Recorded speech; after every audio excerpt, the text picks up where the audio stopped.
ہمارے خداوند یسوع کی انجیل مقدس لوکا کے مطابق اس کا 15واں باب پہلی 3 اور 11 سے 32 آیات تک۔ اس وقت سب محصل اور گناہگار یسوع کے پاس آئے تھے تاکہ اس کی سنیں، اور فریسی اور فقی یوں کہتے ہوئے اعتراض کرتے تھے کہ یہ گناہگاروں سے ملتا اور ان کے ساتھ کھانا کھاتا ہے۔ تب اس نے ان سے یہ تمثیل کہی کہ کسی شخص کے 2 بیٹے تھے۔ ان میں سے چھوٹے نے باپ سے کہا، اے باپ، مال کا وہ حصہ جو مجھے آتا ہے مجھے دے۔ اس نے مال انہیں بانٹ دیا، اور بہت دن نہ گزرے کہ چھوٹا بیٹا سب کچھ جمع کر کے دور دراز ملک کو روانہ ہوا، اور وہاں اس نے اپنا مال اوباشی میں اڑا دیا۔ اور جب سب خرچ کر چکا تو اس ملک میں سخت کال پڑا اور وہ محتاج ہونے لگا۔ تب اس ملک کے ایک باشندے کے ہاں جا پڑا۔ اس نے اسے اپنے کھیتوں میں سور چرانے بھیجا، اور وہ چاہتا تھا کہ ان چلکوں سے جو سور کھاتے تھے اپنا پیٹ بھرے، مگر کوئی اسے نہ دیتا تھا۔ تب اس نے ہوش میں آ کر کہا کہ میرے باپ کے کتنے مزدوروں کو بہت روٹی ملتی ہے، اور میں یہاں بھوکا مرتا ہوں۔ میں اٹھ کر اپنے باپ کے پاس جاؤں گا اور اس سے کہوں گا کہ اے باپ، میں نے آسمان کا اور تیری نظر میں گناہ کیا ہے، اب اس لائق نہیں رہا کہ پھر تیرا بیٹا کہلاؤں۔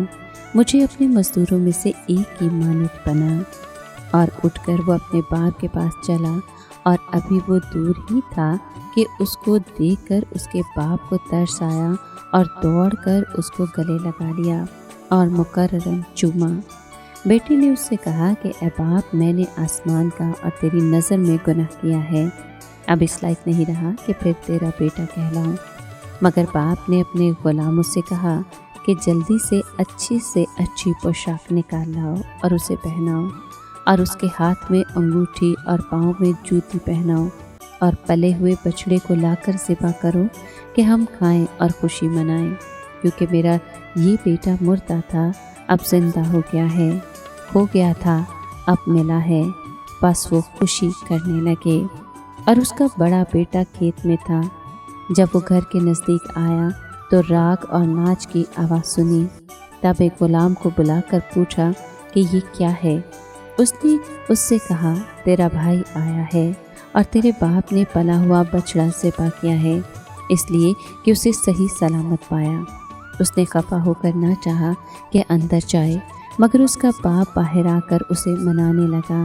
اس نے جواب میں اپنے باپ سے کہا، دیکھ، کتنے برسوں سے میں تیری خدمت کرتا رہا اور کبھی تیرے حکم کے خلاف نہ چلا، مگر تو نے کبھی ایک بکری کا بچہ بھی مجھے نہ دیا کہ میں اپنے دوستوں کے ساتھ خوشی مناؤں۔ مگر جب تیرا یہ بیٹا آیا جس نے اپنا مال قصبیوں پر اڑایا، تو نے اس کے لیے پلا ہوا بچڑا ذبح کیا۔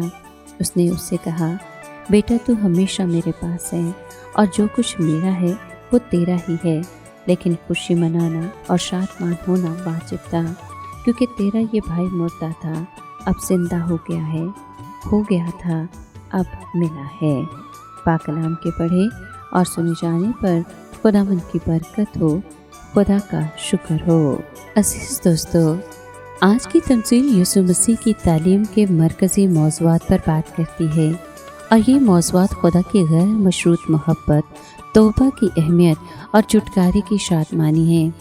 تمثیل میں ہر ایک کے لیے امید کا پیغام ہے، خواہ اس کا تعلق کسی بھی پس منظر سے کیوں نہ ہو۔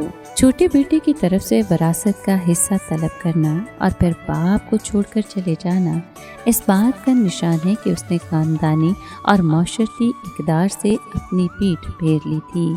اس کا یہ عمل خدا سے دور ہونے اور گناہ والی زندگی گزارنے کا اظہار تھا۔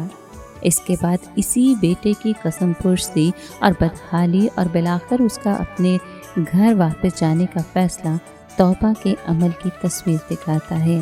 اس کا پہلے سے الفاظ کو ترتیب دینا کہ میں اپنے باپ سے کیا کیا کہوں گا، یہ ظاہر کرتا ہے کہ اسے اپنی نااہلی کا یقین ہو گیا تھا۔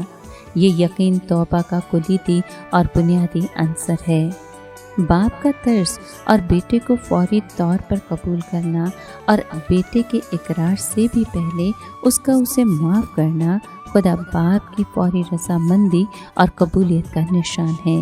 باپ کا خوشی منانا توبہ کرنے والے گناہگار کے باعث آسمان پر خوشی کا نشان ہے۔ اگرچہ باپ کو پورا حق حاصل تھا کہ وہ اس بیٹے کو گھر کے اندر تک نہ آنے دیتا، کیونکہ اس نے اس سے وراثت میں سے اپنا حصہ مانگ کر اسے جیتے جی مار دیا تھا، مگر اس کا ترس اور اس کی قبولیت خدا باپ کے ترس اور اس کی قبولیت کا نشان ہے۔ بڑے بھائی کا غصہ اور خوشی میں شریک ہونے سے انکار اس کے ترس سے عاری رویے کا نشان ہے۔ اس بات کا بھی ثبوت ہے کہ وہ خود کو دوسروں سے بہتر جانتا ہے۔ اس کا رویہ اس وقت کے فریسیوں کے رویے کا عکاس ہے۔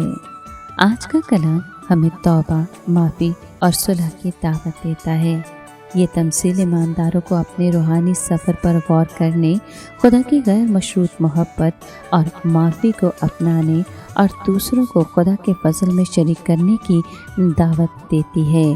یہ تمثیل نہ صرف ہمیں شخصی تبدیلی کی دعوت دیتی ہے، بلکہ ایسا معاشرہ قائم کرنے پر زور دیتی ہے جس میں ترس کا ماحول ہو اور سب کو برابر کا مقام ملے، اور یہی انجیل کے پیغام کا مرکز ہے۔